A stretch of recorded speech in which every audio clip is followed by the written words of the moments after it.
We thank you, India, for the continued support, the support rendered to Africa towards the infrastructure development. The United States $5 billion worth of lines of credit to help us to achieve our developmental goals, and a further $700 million towards new institutions and training programs. These are gifts very highly appreciated by us. They have not come from those who have robbed us and deprived us of our humanity. Once upon a time, they dug our gold, our minerals. Perhaps some of them still do, but no, they don't honor us to that extent. Having said this, I would like to underline the need for a robust evaluation and follow-up mechanism, this to ensure the effective implementation of projects and programs agreed to between us. Let us give ourselves realistic targets. We are, as is being shown today, of one love, two hearts, getting back to that geological stage you have talked about when Africa was physically one. Let us be courageous enough to point out lack of progress where it exists in order to speed up the meeting of our intended goals. With regards to the two working documents before us, namely the political declaration and partnership framework document, it is my humble opinion that these capture the feelings, the sentiments and aspirations of our countries and peoples. They reflect the priorities of the African continent as highlighted in the African Union's Agenda 2063, as well as the Sustainable Development Goals of the United Nations. The United Nations, has it really united us? Yes, it has brought us together in a kind of forum where others are giants, some are giants, and others are dwarfs. We are made dwarfs at the United Nations. But why should we accept it? We have India with us, a geological twin to Africa. And India has 1.2 billion people.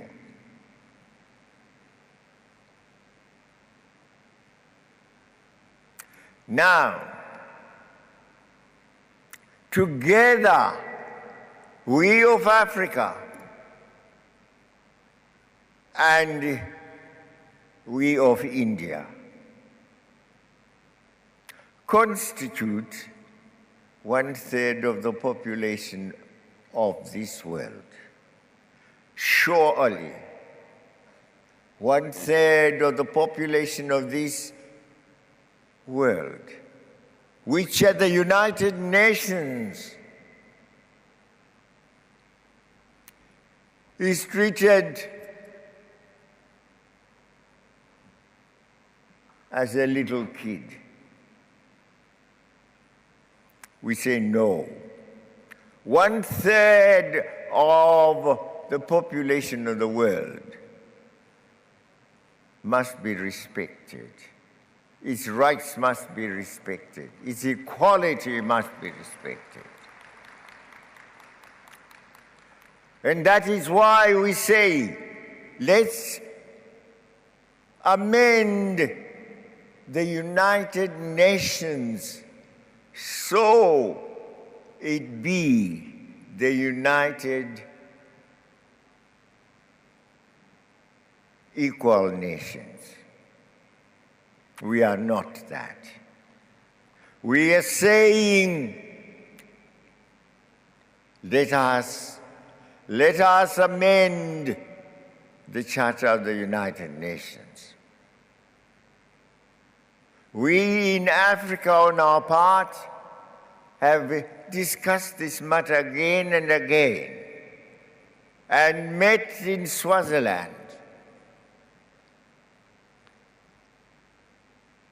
in Ezulwini, that town, where we said we need at least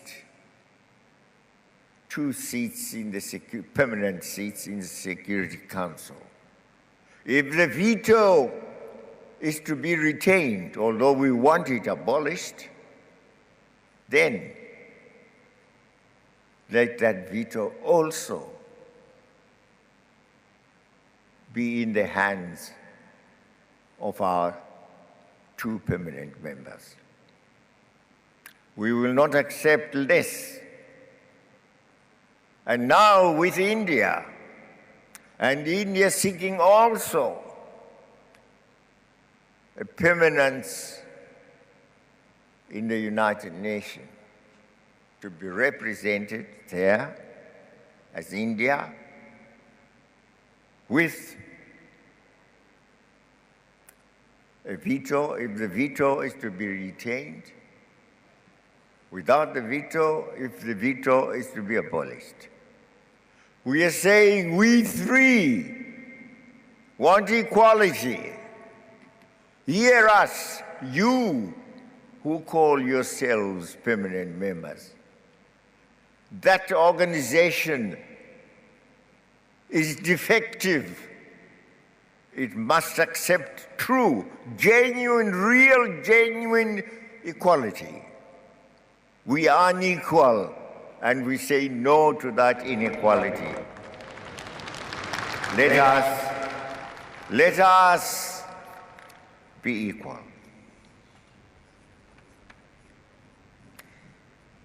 Ladies and gentlemen, let me conclude by saying that this strategic partnership has a huge potential for both Africa and India, if identified areas are fully implemented.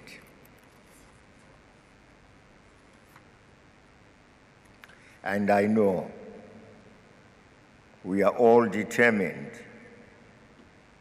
that those identified areas will be will be our concern. We emphasize also the need for inclusiveness, so that all member states enjoy the benefits offered by our partnership. It is a partnership of 2 equal continents. But continents are physical.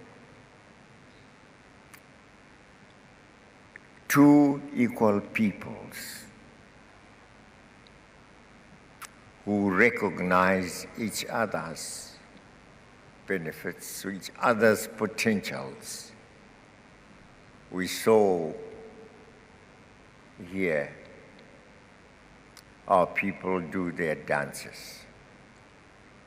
They recognize each other's cultures. They recognize each other's possessions and say, wherever you are as a regional country in Africa, you call yourself Nigeria, you call yourself Guinea, Senegal, you call yourself South Africa, by whatever name, you're African. By whatever name, you are all equal. And in India, whether you are is Gujarat or Punjab, by whatever name, you are Indian. You have the right of self-determination in your country. You of Africa have the right of self-determination in your country. Two continents with peoples have that right of self-determination. Surely, let us determine that as equal people, we can develop together and see our people make progress together and call this world finally their world.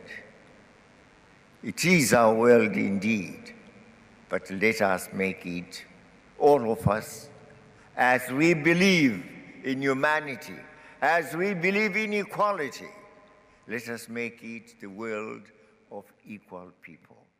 I thank you.